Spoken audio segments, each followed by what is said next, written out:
David has a podcast. It is Outrage Overload. David, could you please introduce yourself? Let people know just a little more about you, please. Yeah. Hi, folks. I'm David Beckemeyer. As noted, I have that podcast, Outrage Overload. And a lot of people seem to mishear me, and they think I said Outrage Overlord, which I've kind of just embraced that. And you can call me the Outrage Overlord now, but the podcast is actually Outrage Overload. So, yeah, I'm a retired tech guy who's one of those guys out there, like a lot of other people, kind of out in the political world and trying to chat with everybody online and everything and convince them my way was the right way of thinking and everything else. And, and then watching TV news and all that and getting more and more, angry all the time and mad at everything. And so kind of eventually, and I wasn't the only one. I saw friends and family kind of disconnecting with each other and getting in fights over stuff online and in real life, and sort of just took a step back from the whole thing and said, there's something going on here. And that led me to the path of a podcast. Seemed like an interesting way to talk about this subject. And I'm kind of a geek, so I like to geek out with smart people. And so I decided the way I would do that is I would have scientists, talk to me about, come on the show. I'd look up scientists with research in this area, because as I started looking at it, I saw there's a lot of people looking at this. I'm not the only one. And so I would have scientists and researchers and authors and things like that kind of tell me, come and tell us about like what's going on here. Why are we like this? What can we do about it? And maybe we can find a way to be a little less stressed out and maybe not be so mad all the time, and maybe accept our adversaries that they're human beings. Yeah, it is kind of outrageous where we are. I like the quote that you have, outrage porn. It's kind of, it really defines what we're in right now, especially with the political thing. We have outrage everywhere, but when we look into today's political field, I feel like we're back in the third grade. And a lot of this is because we're unwilling to educate ourselves about the issues that we want to so passionately defend. What's your take on that? Yeah, for sure. I think that, you kind of nailed it there. I mean, I think that the outrage, the outrage is definitely not only in politics, but it's kind of easy to sort of see in politics, right? So it's a great sort of prototype to talk about. And the outrage porn thing is, I didn't invent that term. I found it, I think somebody from the New York Times came up with that. And, and I kind of use it in a broader definition than they did. They were kind of mostly talking about online, but it's something that happens in real life. It's on TV news. It's in political campaigns. It's in other places. And I like it because it's got the outrage part, which is this media and messaging that's trying to get us outraged or trying to get us angry, or they're trying to fire up emotions. And those are often anger and fear and that kind of thing. And ultimately that can also turn into outrage. And then I love the porn side of it, because we're actually sort of addicted to this, right? We're addicted to going to news that kind of feeds us the story we want. We kind of want to hear, we like hearing about how the other side is doing something crazy that just makes us mad. We actually sort of want that because it makes us feel sort of morally superior and that we made the right choice in picking the team that we did. So I sort of love that term. And yeah, you're right that a lot of it is, we don't want to be educated, or, we don't realize that we're hurting ourselves, right? It feels good in the moment, all those things, but it's not good for us long term. And we feel it too after a while. I mean, we all have to admit, being angry all the time isn't fun. Being outraged all the time isn't fun. It's not good for our health. There's a lot of things about it. And we're not getting anything done either, right? You're just going online and yelling isn't really helping anything. There's lots of studies that show nothing changes really from that behavior, right? So, there's these short-term little wins from it, but we get the brain juice, but we don't get much long-term benefit from it. So, yeah, and getting educated is what it takes, and is a big step, right? And if you want to be active, if you want to be an advocate of some sort for these causes you care about, just yelling online isn't going to get you anything. And even just being a single person is hard to do anything. So what I'm trying to do also with is kind of build a community about this. Like, it's pretty hard for me to go and tell my politicians, stop doing this. But if we as a group start to say, hey, we all want this to stop, and we go together, then we sort of become a threat, for lack of a better term, where they have to kind of pay attention to us. Say, we don't want this anymore. So I'm trying to build a community and create that cascade effect where we can actually have this change. Because like I said, if I just go out there and yell, I'm the only one. Everybody, there's so many incentives for them to do it the other way that until there's more of us telling them to stop, they're just going to keep doing it. So that's kind of where I'm headed. Like I'm just part of that. I'm not the only one in this space, but I'm trying to be part of that sort of coalition to make that happen. It's important.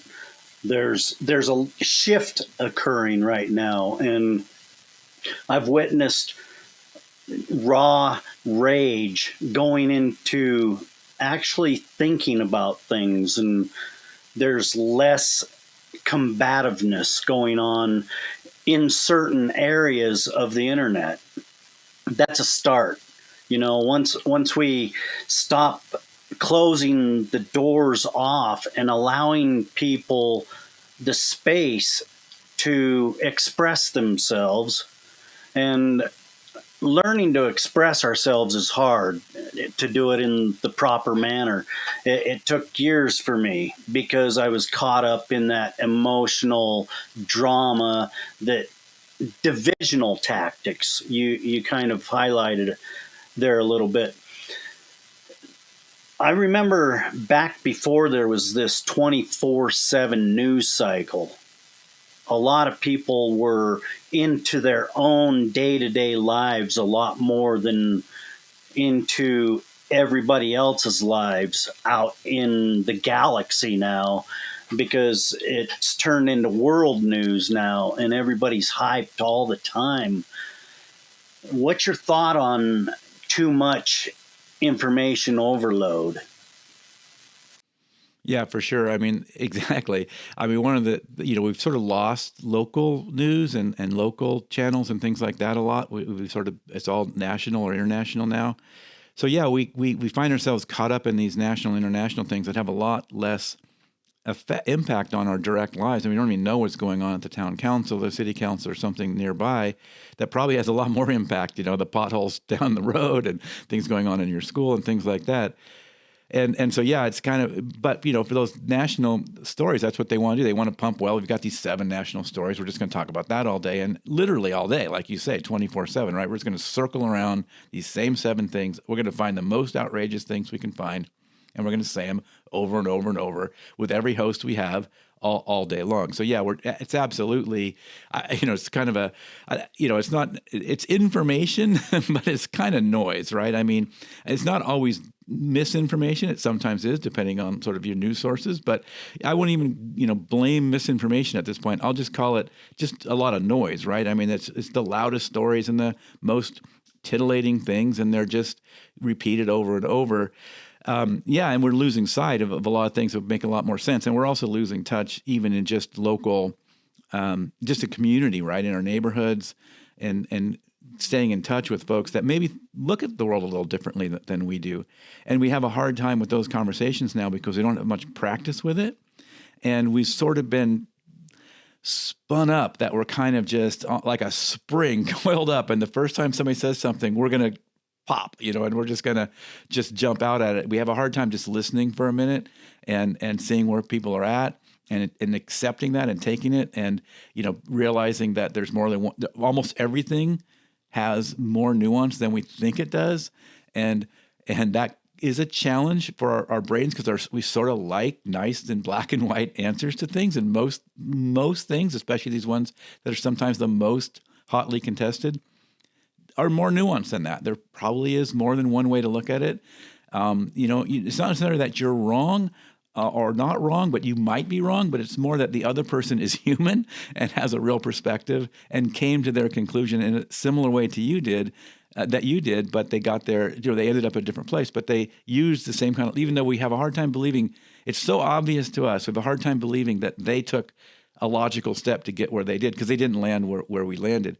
So all those things combined to just make this a really challenging situation. But yeah, you're absolutely right. We're just getting inundated with, like, I would say, a lot of noise and there's information in there probably, but they're almost never giving us the full story. No matter which news sources we're using, they're always kind of leaving stuff out and presenting a picture and a narrative that they want to present. And a lot of that has to do with making us mad.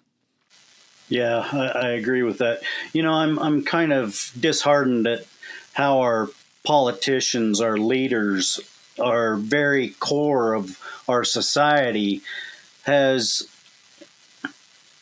kind of taken advantage of their positions in a way. And they know that if there's division, the emphasis is not directed at them as much. So I think that we really have to pay attention to who we are electing as leaders. And like you said, it's more granular, it's local. This is your school board, your mayor, the sheriff, all of these local things, they're going to affect our lives much more. And a lot of people are just skipping over that. So I think we really need more people talking about focus and coming together, even with our disagreements. Disagreements and differences built America to what it became. And if we allow everyone to tell you what to think, I think that's dangerous. You should actually have your own opinion and be able to stand up to why you feel that that's your opinion without being challenged or feel threatened about why you feel that way. What's your thought on that? There's a lot to unpack there. There's so much I could go down many different paths, but yeah, well, so yeah, and I'm not a podcast that's out there. My message isn't to say everybody should sort of meet in the middle somewhere and we all become sort of moderates or centrists or something like that. I'm really all about sort of disagreeing better. And something you said at the beginning of that was that this is kind of what America is founded on, this idea of disagreement, and that requires diverse opinions and diverse perspectives on things. And we're sort of in this mode now where everybody has to win. Like, I have to win my argument every time, and it's almost existential if I don't win on every conversation I have. And and that's so there's no room for a dialogue really, because it's win or nothing, or there's just no room for a conversation. You're not letting any information in because you've already made up your mind, and the only outcome is I win. And so, yeah, we have to get better at better at disagreeing, and we have to be ready to sort of not always go into it like a win-lose battle, but an understanding. Let's take this from a little bit different perspective. Instead of saying, I have the right idea, you have the wrong idea, and I'm going to convince you my way is right, let's look at this as, why do you look at this thing and come away with this different answer than I do? Like, why do I look at it differently? Let's work together to solve that puzzle. Let's work on that like it's a puzzle and try to understand why we came to a different place. And let's work on that puzzle instead of, I need to convince you to think like me. And we're not equipped for that at this point, because we've sort of just been told, you're right, they're wrong, always look at it that way. And in the beginning you talked about politicians, and I just wanted to note on that they're absolutely sort of letting us down. It's obviously easier for their life is much simpler if they can create these very black and white narratives. The other side's bad, the other side's evil, and our side is great. That's way better for them. It's a much simpler messaging, it's much simpler campaigning. So of course they like that, right? But it's not a realistic view of the world, right? It's not how things work. Plus, it's not even how government needs to work. At least a democratic republic like we have, or a constitutional republic like we have. It requires, and it's, and many scientists have told me this, that it's very counter to our biology, right? I mean, our brains are sort of set up to be tribal and to work like that. So what our founders set up is actually really hard. Like, it's a lot of work to do it, because in order for our constitutional republic to work, you're going to have to sometimes work with people that you strongly disagree with, right?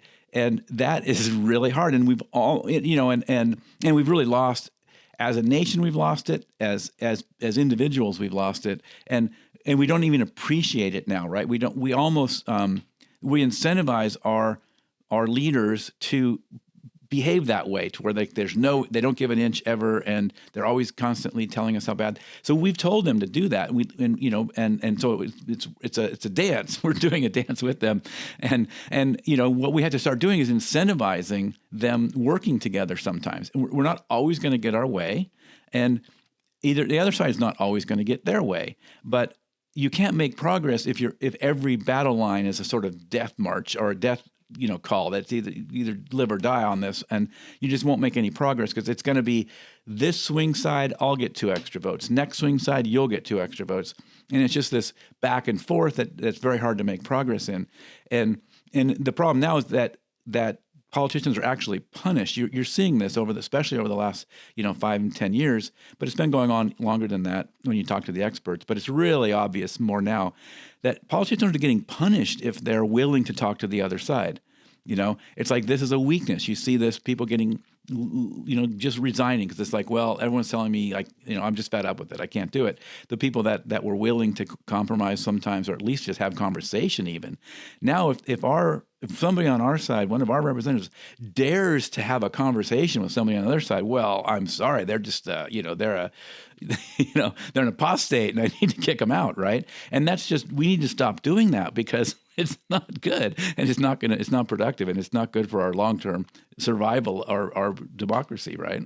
Yeah, that's right. A lot of my observation is that it's become a political theater, and the person that can tear up the most or insult the most, they get the most views, and that brings in more money. And this mentality that's the proper way to do business in our sacred government halls.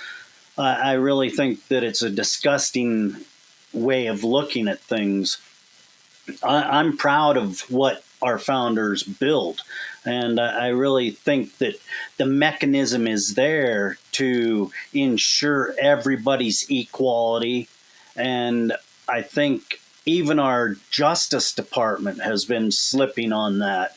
And with the COVID recently, I think a lot of people had time to reflect. So I think there might be a pivot coming back to the American mindset. What do you think about that? Well, I'm not seeing it, so maybe you are, but I'm not seeing that pivot, but I do.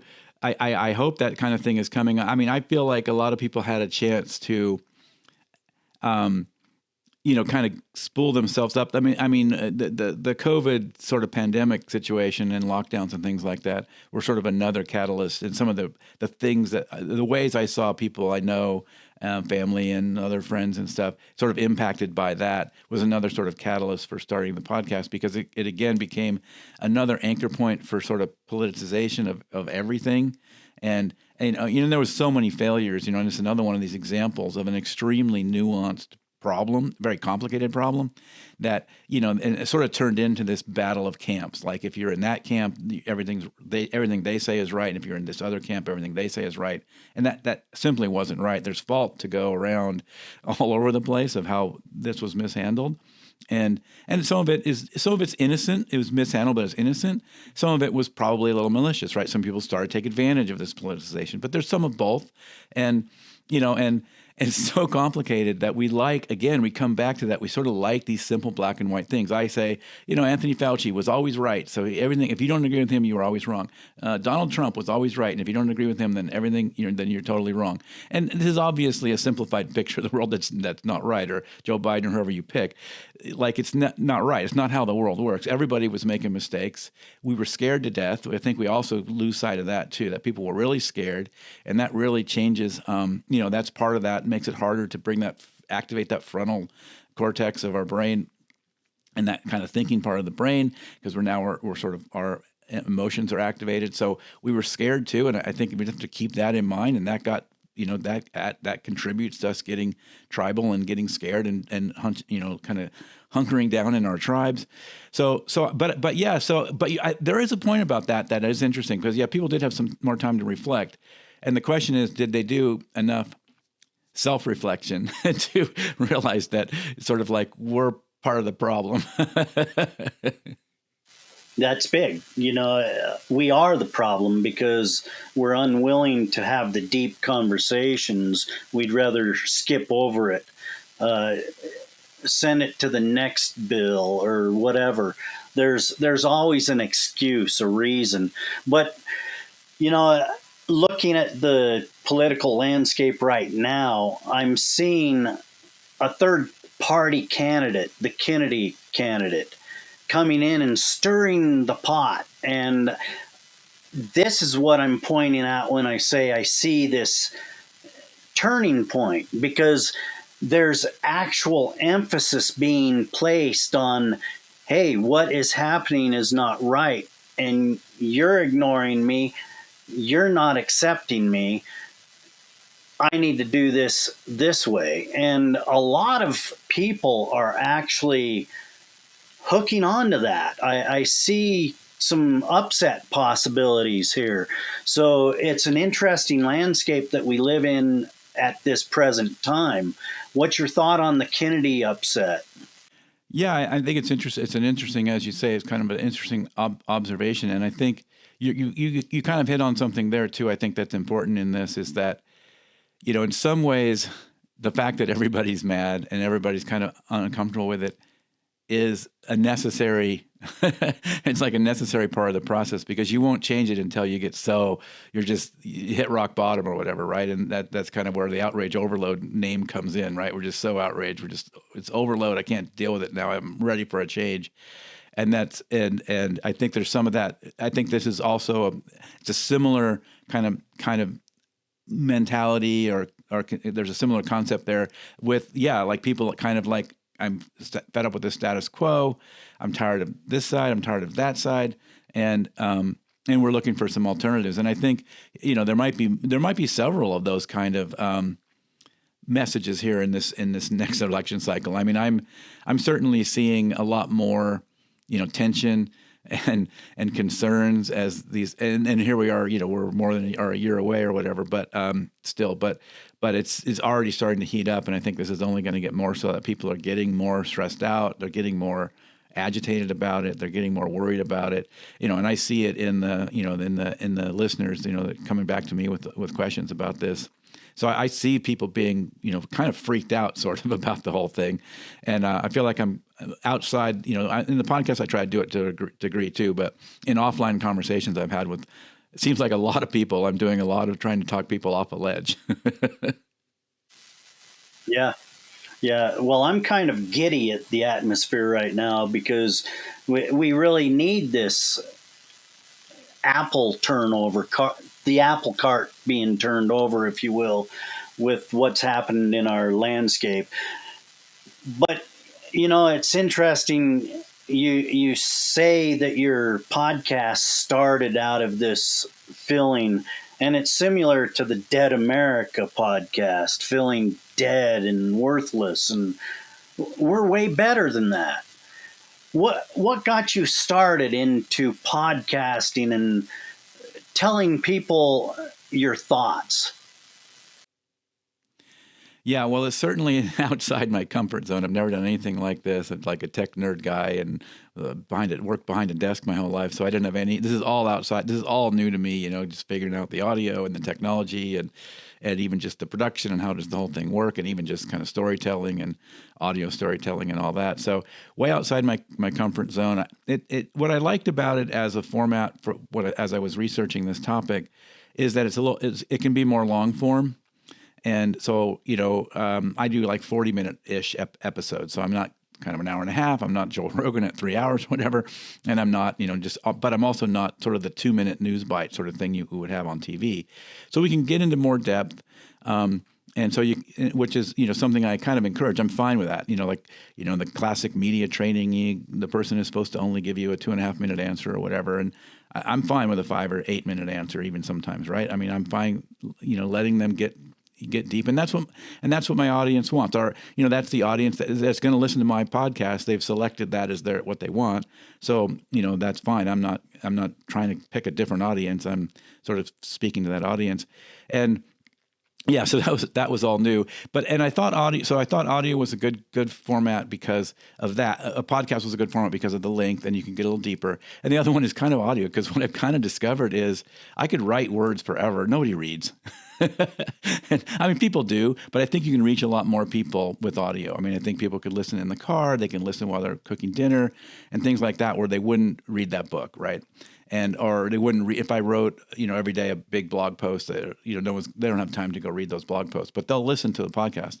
And so and I have to really keep that in mind. This is an audio thing. This is people aren't here to read. I'm not sure. I'll send them off to go read the papers, and some people will, and I'll send them off to go read the books, and some people will. But that's not what they really want. Is to say they want to make sure I've covered enough of that book that they've captured the parts that are most important to them, and so that's kind of my job, and that's why I picked audio as a format, because I think it can reach more people, and it can reach them in a way that maybe can stir action, right? Yeah, it's more engaging. You can take it with you, and those long drives sometimes. And, I came up in the radio land, and a talk show was always on. We build this kind of like a talk show radio in many cases in the podcast realm. And we can even see a shift in the culture going to a more long form content, and that actually takes a little more in-depth thought, and that brings us back to working that cognitive area that is so needed in our world. The more that we can think for ourselves instead of let technology or others think for us, I think that's a big thing. We are ashamed to let our thoughts out anymore, and we really need to let people know that it's okay to express yourself. It's the biggest part of the First Amendment. Out of the 5 parts of that First Amendment, the freedom of speech, that is the biggest, because if you can't let people express themselves, you will definitely never know where we are as a society. I think it's so important for freedom of expression. What's your thought on that? Yeah, no, absolutely. And you said that we're sort of ashamed to give our opinion. I think the other side of it is we're sort of fearful of the reaction, right? So we don't, especially in sort of mixed company or whatever, right? And I think that's true no matter what side you're on. Even if you work in your circles, you may be in some circles you'll say certain things, but it's getting to the point where we're nervous about having those conversations. And one place I really see that is I do a segment I call Street Outrage, where I interview regular, everyday folks about sort of their news habits and things that have happened to them on social media and things like that, social media interactions and stuff like that. And I don't, I don't push back or I don't try to change anybody's mind. I just want to hear where they're coming from on things. And it's interesting because I see this very frequently in these conversations, that after a little while they sort of go, I said something there that they might even believe they maybe expected me to react to it, or that I was going to find it controversial or whatever. And maybe I did find it controversial, but I didn't react to it, and I just listened. And I want to hear where they're coming from. And they're so not used to that. They're almost shocked by it, right? It's like, and we need to do so much more of that. Like, I've learned so much from that. In fact, when I started doing these interviews before I started the podcast, just to kind of understand, just to get a picture of the world a little bit, right? And I started doing those interviews. And at some point I was doing those interviews and I sort of froze the whole project. I'm like, I need to sort of rethink this whole thing, because I learned so much, because it was an opportunity for me to talk to people, different, generation, so generationally in different places on the spectrum, and politically on different places on the spectrum, and actually listen, right, and hear what people would say when they're not afraid that you're going to attack them for it. And it was like I said, I had to pause the whole project and rethink it a little bit and say, okay, I have learned so much in 15, 10 interviews, I don't know, some small number of interviews, that I need to pause this whole thing and rethink a little bit. And I did that. And it really, and I've continued to do those interviews, and it's still the same thing. You really see this change in people as we conduct the interview, that they're starting to realize that, wait, he's not going to like argue with me, and he's not going to tell me I'm dumb, and he's not going to, all the stuff. And so, and we just need to be able to do that more, because you, like you say, you will not know what people think if they're afraid to ever tell you. Like, you won't know.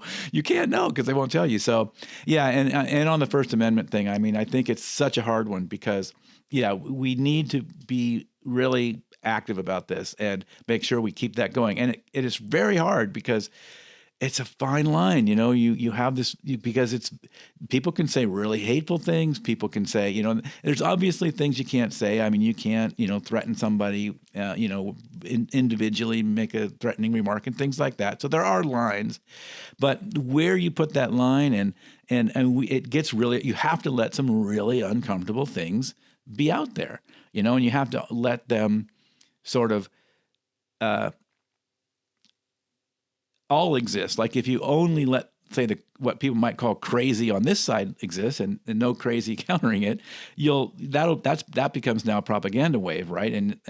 But like, if you look at what we did in America with Nazi propaganda, is we turned it around and just put it out there and said, here's what they're saying in Germany, and then you had regular free press look at that, and you had regular people look at that and say, wow, that sounds really crazy. But in Germany, there was nobody saying, wow, that sounds really crazy, because you only got the propaganda side, right? So it's absolutely crucial that we continue to, as difficult as it is and painful, and it'll make you mad, but as difficult as, democracy will make you mad because you're going to lose sometimes. There's a loser's burden that is critical to how America works and how democracies like ours work. And some people hate the word democracy. Oh, we're not a democracy, we're a constitutional republic. And that's all true. But one piece of democracy, as a more general term, is elections, right? And free and fair elections. And sometimes you're going to lose your free and fair election, right?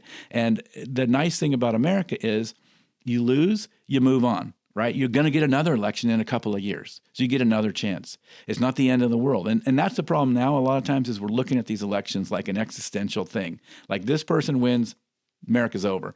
And we have to, get out of that mode where every election feels existential. We just have to get used to, once in a while you lose, you move on, you pick up the pieces, you win next, you do it again next time. And every loser gets that same opportunity, right? It's part of it. I'm sorry, I kind of moved from free speech to that, but I think they're sort of related. It's kind of the same thing. Like, people are going to say things you really, really disagree with and you find distasteful, and you've just got to let it happen. It's got to, its own, it's part of how what separates, free countries like ours from others. That's right. Yeah, that's why, these attacks, they're dangerous in many ways. And if we aren't aware of our history, it can sure bite us in the rear, because you're going to experience it over and over again. So that's why we have our Constitution. It clearly defines how our system works. And what is not enumerated within the Constitution, it always reverts back to the states and to the people. That's the 10th Amendment. And that's the beauty of our system. And people skim over it because they get into a fever of one-liners. And I really think that we need to hold our politicians to a higher standard with the information that they are actually running on, putting out. That is critical. That is, fact checkers. Yes, we need fact checkers, but if the person putting the information out hasn't done the fact checks first, that can be pretty dangerous. And I see this happening a lot. And we've went from informative news to satire news or, opinionated news. So I think that shift, that's why people are turned on to podcasting like this. They are trying to get away from that opinionated satire type news, and they just want a good conversation with the highlights folded into that conversation. So I think podcasting is really going to be one of those mediums that, comes up even more than what it has. We've seen this climb, a little dip, and now we're going to see a climb again because people are seeing after COVID how useful podcasting really can be. What's your plans for podcasting? Yeah, I before we jump there, I did want to add to that I saw, and you've probably seen this stat too, and I can't remember now exactly the source, but I saw a source that was saying that, podcasting is now like the most trusted information source for a huge percentage of people. I think that's pretty cool. Yeah, well, I mean, it's interesting you asked. So I just had my first year anniversary, and I did a first year anniversary special with the guests that I had on the very first show, and so I'm actually in this kind of, oh yeah, thank you, and I'm kind of in, yeah, you can play an applause button there when you play this guy. So I'm kind of in a reflection mode of the podcast right now. I've got my episodes for the rest of this year, and I'm sort of starting working on the next year ones, and I have many in the queue that are unedited. They're sort of just there, but I'm kind of trying to ask myself some tough questions. Do I need to, do I need to make any major changes to the show? Because I've kind of kept the format sort of the same from day one, and I've certainly learned a lot. Some improved, interviewing technique and other things since then, But yeah, I'm kind of asking myself some of those questions. Where do I go with the podcast next? I think that I've had great feedback. There's thousands of organizations kind of in a roughly, some adjacent spaces. Nobody's doing exactly what I'm doing, but there's a bunch of organizations and groups kind of working in this kind of bridge building idea. It's kind of the nomenclature for it. And I think there's a lot more opportunity for collaboration with some of those because we need to, get this message out there. We need to kind of work together. And I think a lot of these organizations are all kind of working independently in silos. And I think that's one place that I somehow want to try to get this podcast more collaborating with a lot of these other organizations that are out there and kind of coming up with ways to do that. I mean, I'm sort of one person. I don't have a big staff. I'm not an NPR podcast or anything. I'm doing all this by myself, just like I suspect you are for the most part. And it's a lot of work. So there's only so many hours to go do all that networking and stuff. But I think that's a big place. That's kind of my next step is now that we've got a good foothold, I've had some great guests, get good feedback on that. I now want to kind of see if there's a way to start doing more collaboration with some of these other organizations that are out there. That'd probably be one thing I want to do with them. Yeah, that's powerful. And the technology that's coming out because of podcasting, it's incredible. And we're going to see another big shift and change in technologies with AI. So I'm really excited about podcasting and where it's going. And the best part is the people. I'm so interested in the stories that people can bring. That's the help that our world truly needs. And I think people are so turned off and excommunicated from social gatherings because of acceptance problems. I think podcasting is really that healing Band-Aid. I know it's changed my life. It's changed my outlook. And I see incredible things coming from podcasting. It's an exciting space, that's for sure. Do you have anything you want to add to our conversation that we haven't touched on? Well, I think something just to kind of feed off something you were just saying there. I mean, in this first year, one of my main goals was I think I said something like, can I touch the lives of like 10 people? Because I set my, I said that seems like a reasonable number, so the stories that I've gotten back from some folks that they've actually changed their behavior and they're happier for it. They're not as stressed out. They're actually more effective in sort of some of the advocacy and things like that they were interested in. So those are just great stories. I mean, that's probably one of the biggest things. I've had good feedback from guests too, but I mean, the feedback from So it shows, to your point, that podcasts can have those kinds of impact. Even sort of just one dude that isn't very good at it, still figuring it out, can actually have that kind of impact. And I think the other piece from that, adding on to what you were talking about, is, I try to participate in as many sort of meetups and other kinds of things among podcasters, and I mean, it's just been amazing, the folks that I've met and, that I've established relationships with, and everybody. I mean, when I was first starting, one of my mentors is a podcaster who's David Beckemeyer, who's had, I don't know, several hundred, I don't know, probably more than that, 300 or 400 episodes. He's been at this for like 10 years. He was so kind and has been a mentor so much for the first, for this first year. And that I'm a nobody, right? So he didn't have to do that, but he made time for me and was really great. And he's not the only one. That's just one I'll pick out. But there's been so many folks in this space that are just so kind and helpful. So anybody that's thinking about doing it, like, don't be intimidated. There's so many people that will help you, and people just want to help. Even people, I mean, I'm trying to give back as much as I can. I've only been doing this a year, but I'll give back as much as I can. And there's so many people that are on the same page in this podcasting world. And it keeps growing. That's the incredible thing. You're doing it very well. For a year, that's incredible how you've got your skills honed in on, conversations and interviews. It's really incredible.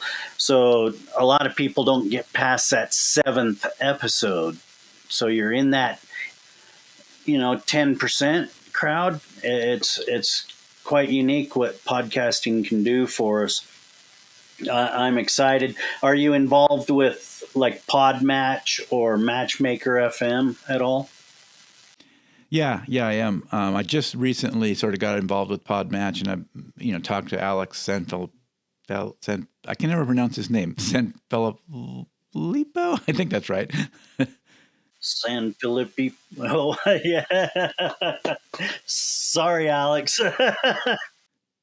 So yeah, I can never get it right. It's only fair. I don't think he yeah, sorry, Alex. It's okay, because I don't think he can pronounce my name either, which I'm fine with.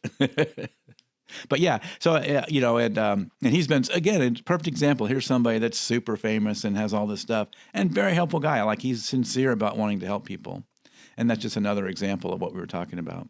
Yeah, Alicia and Alex are great people, and they're more human-centric.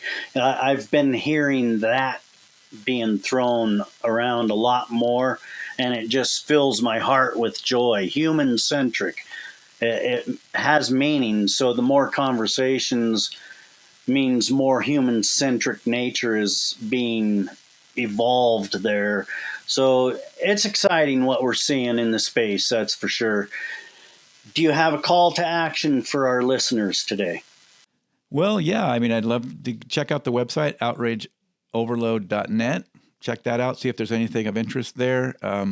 Love to see you check out a few episodes, see what you think. And even more importantly, email me. Give me some feedback on what you find there, outrageoverload@gmail.com. And I answer every email I get. Eventually, I do my best to get back, but I will get back to everybody. It just might be a little while, but I will definitely respond. And I also pay attention to all that feedback. Sometimes too much. I have to go cry to my wife and tell them I got a mean comment. but yeah, no, I really want that feedback and would love to have it. So if you get a chance, getting 5 minutes of your ears is like that's like gold to me, right? So that'd be a great thing if anyone's willing to go check that out. Yeah, criticism, it can help you grow, that's for sure. But, don't ever let it make you pod fade, because every story is precious and everybody's voice, it really matters. And together, we're very strong. So the best way to contact you is through your website? Yeah, there's a contact page. I've got it's all over the website, but you can find at the bottom, there's links to all the socials and all that. There's also a contact page at the bottom of the website. And I think it's also up at the top of the website.